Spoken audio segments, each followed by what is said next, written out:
As a result of contentment, one gains supreme happiness. Yoga Sutras. The second Niyama is Santosa, or contentment. This is the choice to end our war with reality. In the world in which I grew up, there were winners and there were losers, and you were either one or the other. Winning was great and losing sucked. My internal reality was dictated by external events, and I never questioned it. In a happy ending, the bad guy gets taken out and the good guy gets the girl, or something like that. This assumption was based on my belief that there were unhappy endings.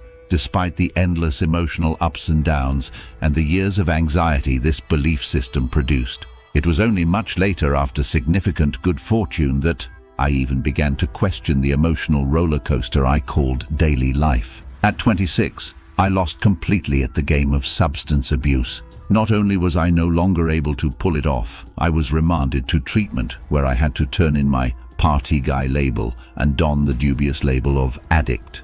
Due to the enormous pain I was in, I surrendered.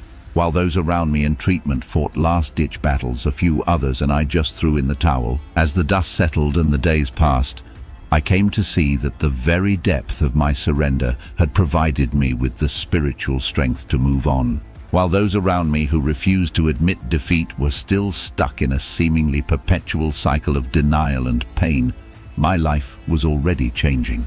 I was in recovery, and suddenly life felt like a whole new ball game. Maybe losing wasn't so bad. Up until that point, I had seen the struggle for control as the only game in town. In fact, I had never viewed it as a struggle. I thought it was just life. Having surrendered all in order to survive, I now began to see an alternative way of moving through the world. Santosa is just that, an alternative way to move through the world. It is a shift of focus. Instead of seeking contentment from the outside in, we find contentment from the inside out. The paradigm shift comes when we view all events as opportunities to grow, to encounter our own magnificence. When we view things in this light, there are no good events or bad events, only moments in which to shine.